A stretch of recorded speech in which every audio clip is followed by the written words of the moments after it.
உங்களோட காலேஜ்ல நீங்க என்ன மார்க் எடுத்தீங்களோ, உங்க ஸ்கூல்ல என்ன மார்க் எடுத்தீங்களோ, அது வேறப்பா. ஓகேவா? காம்படேட்டிவ் எக்ஸாம்ஸ் வந்து வேற. பேசிக்ஸ் தான் முக்கியமே. அந்த பேசிக்ஸ எப்படி படிக்கணும்? எப்படி ஸ்டார்ட் பண்ணணும்? எப்படி வந்து ஒரு டாபிக்க கவர் பண்ணணும்?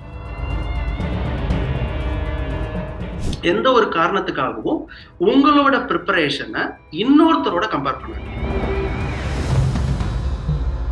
இப்போ நீங்க ரொம்ப பிரில்லியன்ட்டா இருந்தீங்கன்னா, ஒரு 6 மாசத்துல கிளியர் பண்ணலாம். ரொம்ப பிரில்லியன்ட், ஓவர் பிரில்லியன்ட்டா இருந்தீங்கன்னா, ஒரு 3 மாசம். ஒரு பொண்ணு சொல்லியிருந்தாங்கல்ல, இப்போ பேசும்போது, ஃபர்ஸ்ட் அட்டெம்ப்ட்லயே கிளியர் பண்ணேன்னு. கேட்டகரி, லெவல் ஆஃப் ஸ்டூடண்ட்ஸ் வந்து மாறிட்டே இருக்கலாம்ப்பா. உங்க லெவல் உங்களுக்கு தான் தெரியும். இத நீங்க கவர் பண்ணிட்டீங்கன்னா, இந்த காம்படிட்டிவ் எக்ஸாம்ன்றது தூசி தட்டுற மாரி தட்டிட்டு போயிடும்.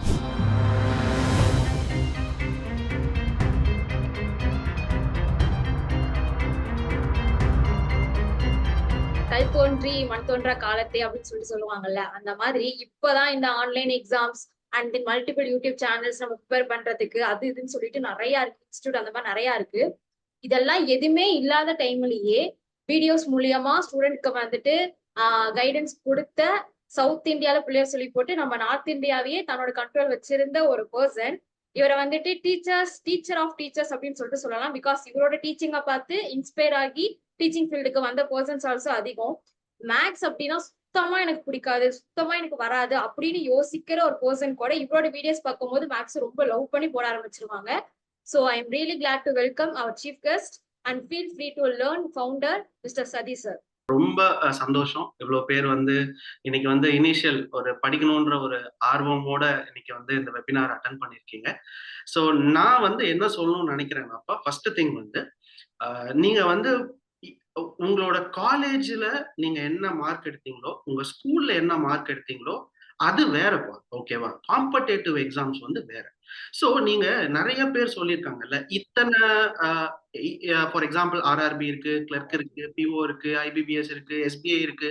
இத்தன எக்ஸாம் இருக்கு. ஏன் டிஎன்பிஎஸ்சி இருக்கு, எஸ்எஸ்சி இருக்கு, யுபிஎஸ்சி இருக்கு. இவ்ளோ எக்ஸாம் இருக்குல்ல. எல்லா எக்ஸாமுக்குமே சிலபஸ் அப்படின்ற டாபிக் வந்து காமன் தான். இப்போ நீங்க டைம் அண்ட் ஒர்க் எடுத்துக்கிட்டீங்கன்னா, டிஎன்பிஎஸ்சிலயும் டைம் அண்ட் ஒர்க் இருக்கும்.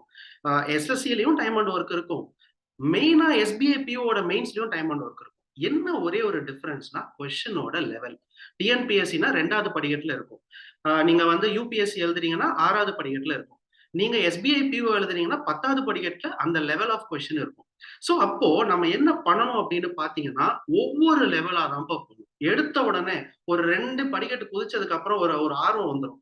நேரா 5வது படிக்கட்டு குதிப்பீங்க. அதுக்கப்புறம் நேரா 10வது படி குதிப்பீங்க. ஒரு கொஸ்டினுக்கு கூட ஆன்சர் வராது. சோ அதனால என்ன பண்ணணும் அப்படின்னு பாத்தீங்கன்னா, உங்களோட பேசிக்ஸ்.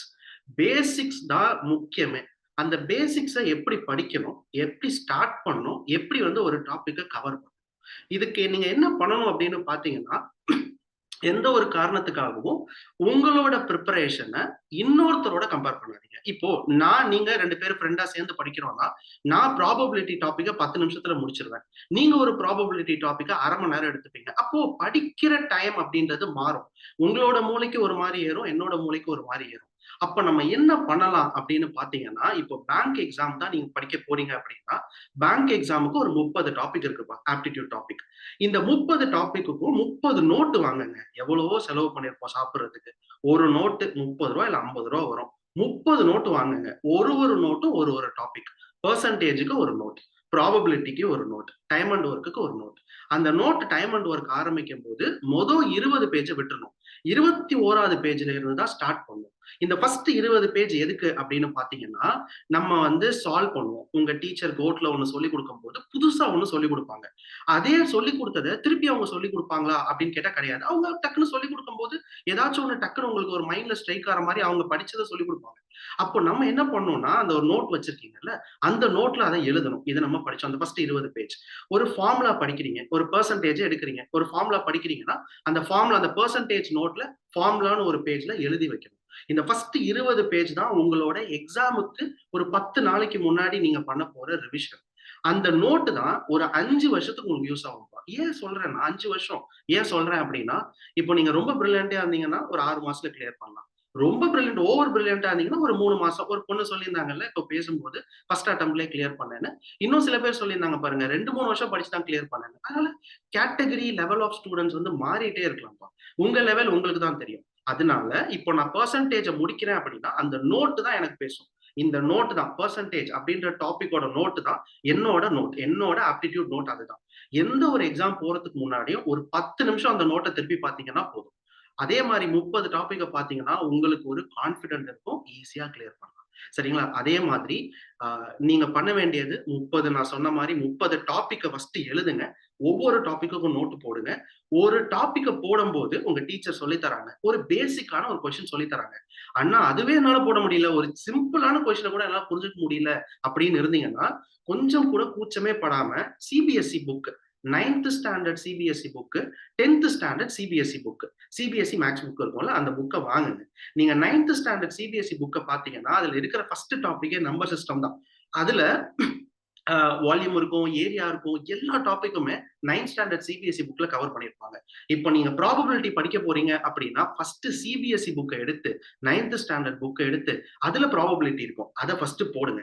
அதுக்கப்புறம் நீங்க இந்த காம்படிட்டிவ் எக்ஸாம் கொஸ்டினுக்கு வாங்க. காம்படிட்டிவ் எக்ஸாம் கொஸ்டின்ன்றது காலேஜ் முடிச்சதுக்கு அப்புறம் படிச்சது கிடையாதுப்பா. ஸ்கூல்லயே படிக்க வேண்டிய ஒரு ஒரு ஒரு குவான்டிடேட்டிவ் மேத்ஸ் பேப்பர் அதெல்லாம். பட் நம்ம வந்து நெறைய டிஃபரெண்ட் ஸ்கூல்ல படிச்சனால, சிபிஎஸ்இ ஆஸ்பிரன்ட்ஸ் வந்து ரொம்ப கம்மி. சோ அதனால சிபிஎஸ்இ படிக்கிறவங்களுக்கு இந்த எக்ஸாம் ஈஸியா இருக்கும். நார்மலா படிக்கிறவங்களுக்கு கஷ்டமா இருக்கும்.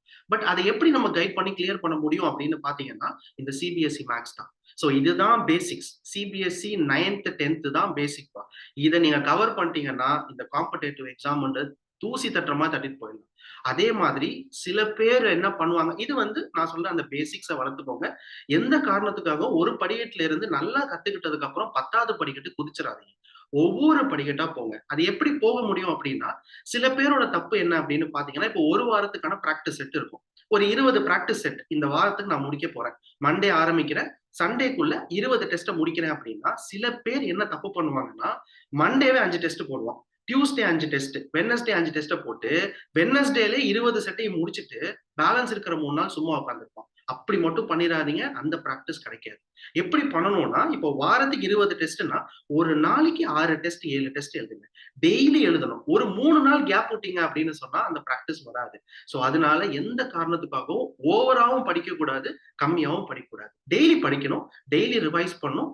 எந்த ஒரு விஷயத்த புதுசா கத்துக்கிட்டாலும், அடுத்த நிமிஷமே அது உங்க நோட்ல எழுதணும். புதுசா ஒரு ஃபார்முலா படிச்சாலும், புதுசா ஒரு கான்செப்ட் படிச்சாலும், உடனே உங்க நோட் எடுங்க. ஏன்னா நீங்க அங்கங்க கிறுக்கிட்டீங்கன்னா உங்களுக்கு மறந்துரும். நீங்க தான் உங்க செல்ஃப்ல ஒரு நோட் வச்சிருக்கீங்கல்ல, ப்ராபபிலிட்டி நோட்ட டக்குன்னு எடுங்க. இத நான் படிச்சேன் அப்படின்னு எழுதி வைங்க. உங்களால ஈஸியா இந்த எக்ஸாம் பாஸ் பண்ண முடியும்ப்பா. எந்த பயமும் படாதீங்க.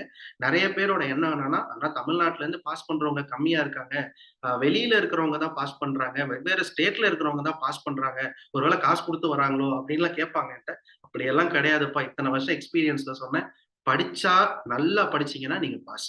கன்சிஸ்டன்ஸா நீங்க எவ்வளவு பேர் சொல்லிருக்காங்க பாருங்க. கன்சிஸ்டன்ட்டா படிங்கன்னு. அதுக்கு காரணம் அதுதான். பிராக்டிஸ் ரொம்ப முக்கியம். இன்னைக்கு இருக்கிற ஸ்டேஜ்ல ஒரு ஸ்டூடண்ட் எஃபோர்ட் போடுறத விட டீச்சரோட எஃபோர்ட் ரொம்ப அதிகமா இருக்கு. சோ டீச்சரோட எஃபோர்ட்க்கு யார் ஈக்குவலா ஒரு ஸ்டூடண்ட் வராங்களோ அவங்களால தான் பாஸ் பண்ண முடியும். இப்ப மணி பாத்தீங்கன்னா 9 மணி. சும்மா சொல்றேன் இப்ப 9 மணி ஆகப்போகுது. நான் முடிச்சு சாப்பிட்டுட்டு பின்னாடி தான் அங்க பாருங்க போர்டு இருக்கு. இது நான் ஆரம்பிக்கணும் கிளாஸ். நைட் 2:30க்கு தான் முடிப்பேன். இது யாரோட எஃபோர்ட்? ஒரு டீச்சரோட எஃபோர்ட். அப்போ நீங்க படிக்கிற ஒரு ஸ்டூடண்ட். உங்களோட எஃபோர்ட் எப்படி இருக்கணும்?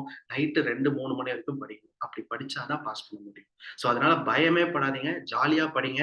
எந்த ஒரு பேசிக் வரலனாலும் உடனே ஸ்கூல் புக் எடுத்து படிங்க. கண்டிப்பா உங்களால இந்த எக்ஸாம கிளியர் பண்ண முடியும். எதுக்காகவும் ஸ்டாப் பண்ணிராதீங்க. ஒன்ஸ் ஆரம்பிச்சிட்டீங்கன்னா, எத்தனை எக்ஸாம்னாலும் சரி, எத்தனை வாட்டி வந்தாலும் சரி எழுதிட்டே இருங்க. இதுக்கு லிமிட்டேஷன்ஸ்லாம் கிடையாது. நீங்க பாட்டுக்கு எழுதிட்டே இருக்கலாம். கண்டிப்பா ஏதாவது ஒன் டைம் கிளியர் பண்ணிடுவீங்க.